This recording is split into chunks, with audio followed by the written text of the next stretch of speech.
शायद कि अल्लाह राज़ी हो जाए। आज का हमारा टॉपिक है, अगर आपने हमारा चैनल सब्सक्राइब नहीं किया तो हमारा चैनल सब्सक्राइब कर दें, बेल आइकन के बटन को दबा दें और लाइक करना हरगिज़ ना भूलिएगा। चलते हैं जी आप आज के टॉपिक की तरफ। शायद कि अल्लाह राज़ी हो जाए। सूरज ग़रूब हो चुका था। ख़रीदारी के लिए आने वालों की तादाद बढ़ रही थी। हर तरफ लोगों की चहल पहल थी और हर कोई खुशी दिखा रहा था। गुलबर्ग के पोश इलाकों में वाक़ शॉपिंग सेंटर और मार्केटों में ऐसे ही मनाज़िर दिखाई देते हैं। इसी भीड़ में मुझे एक बूढ़ा शख्स भी दिखाई दिया।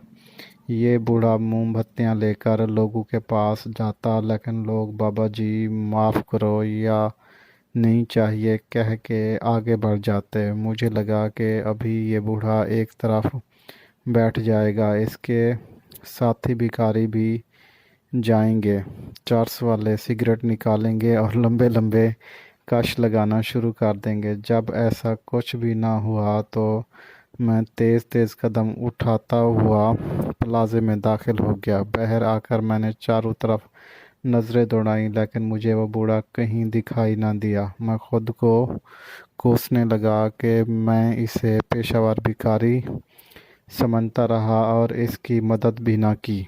गाड़ी की तरफ बड़ा ही था कि एक आवाज़ ने मुझे चौंका दिया, बेटा मोमबत्ती खरीदोगे?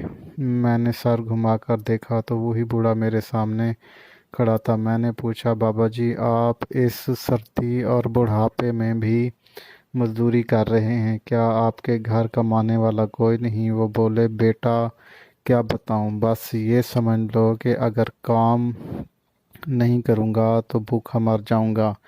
मैंने पूछा, क्या आपकी कोई औलाद नहीं जो आपकी इस उम्र में सख्तियों से बचा सके? ये सुनकर बुज़ुर्ग की आंखों में आंसू आ गए। कहने लगे, अल्लाह ने मुझे 4 बेटों से नवाजा था। मेरे पास अल्लाह का दिया हुआ सब कुछ था, लेकिन मेरे बच्चों में फरमाबरदारी नाम की कोई चीज़ न थी। वो अपनी माँ की इज़्ज़त भी ना करते, ऊंची आवाज़ में बोलते और हमें बुरा भला कहते। आवारागर्दी, पैसा लुटाना, दिन को सोना और रातों को जागना इनका मामूल था। इन्हीं सदमों को लेकर मेरी बीवी चल बसी। घर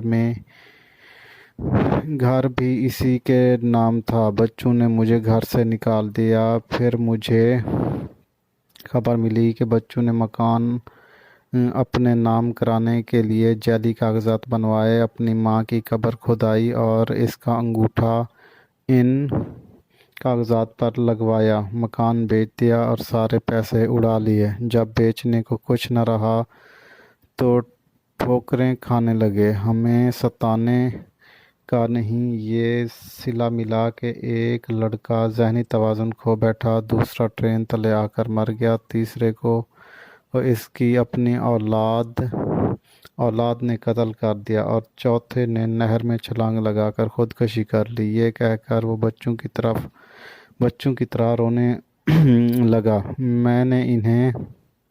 दिलासा देने की कोशिश की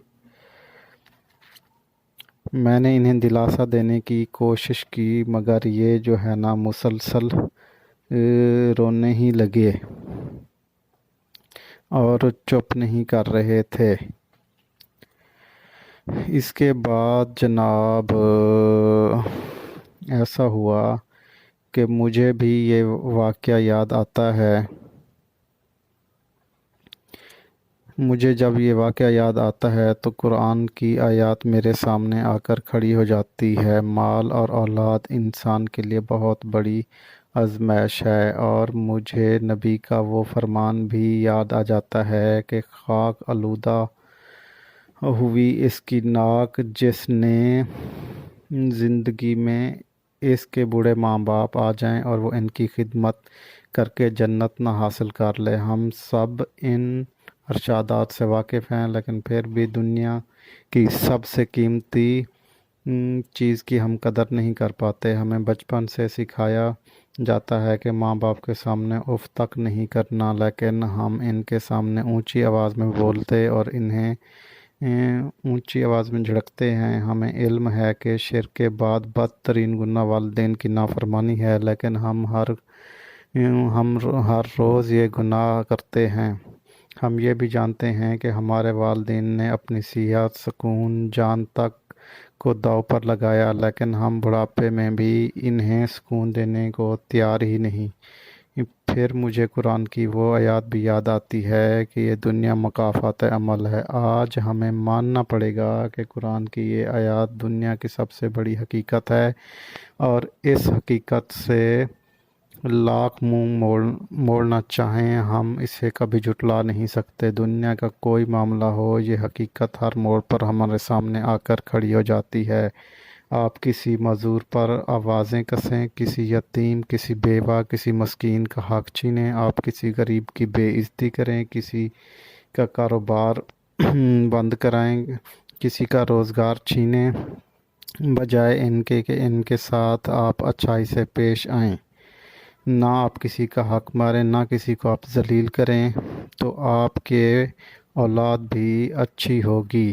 ایک روایت کے مطابق حضرت موسیٰ علیہ السلام کو یہ خوشخبری ملی کہ فلاں قصاب جنت میں تمہارے ساتھ ہوگا۔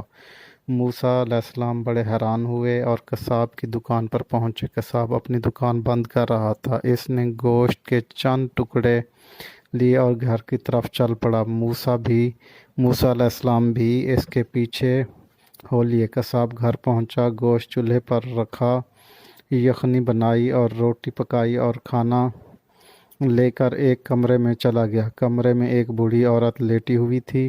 قصاب نے اسے اٹھایا، روٹی کے چھوٹے چھوٹے ٹکڑے کیے، انہیں شوربے میں ڈال کر نرم کیا، گیلے کپڑے سے بوڑھیا کا منہ صاف کیا اور اپنے ہاتھ سے روٹی کے ٹکڑے کھلانے لگا۔ کھانے سے فارغ ہو کر اس نے بوڑھیا کو لٹایا اور اس کی ٹانگیں دبائی، باہر نکل آیا۔ موسیٰ نے پوچھا، یہ بوڑھی عورت کون ہے؟ قصاب بولا، یہ بوڑھی عورت میری والدہ ہے، اور میں روزانہ انہیں یوں ہی کھلاتا پلاتا اور ان کی خدمت کرتا ہوں۔ کہا جاتا ہے کہ ہر گناہ کی سزا روز قیامت تک مؤخر ہو سکتی ہے، لیکن والدین کو ستانے والا اس دنیا میں بھی سزا پاتا ہے۔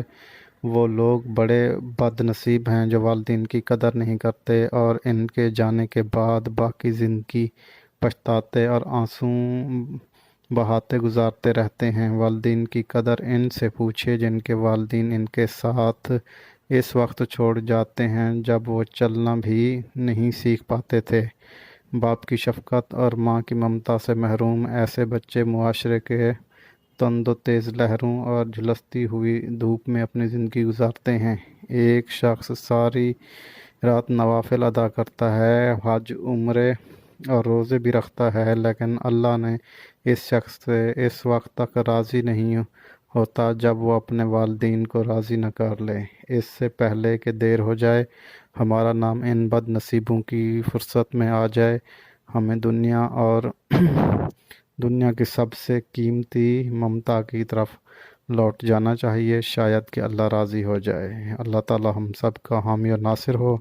ہمیں چاہیے کہ اپنے والدین کی قدر کریں، ان کا احترام کریں، ان کی ہر رائے سے اتفاق کریں، ان کا کہا مانیں، ان کو خوش کرنے کی کوشش کریں، اور اگر کوئی وہ ناراضگی کی بات کرتے ہیں تو اس کو برداشت کریں۔ آپ نے ہمارا چینل سبسکرائب نہیں کیا تو ہمارا چینل سبسکرائب کر دیں، بیل آئیکن کے بٹن کو دبا کر دیں اور لائک کرنا ہرگز نہ بھولیے گا۔ شکریہ، اللہ حافظ، جزاک اللہ۔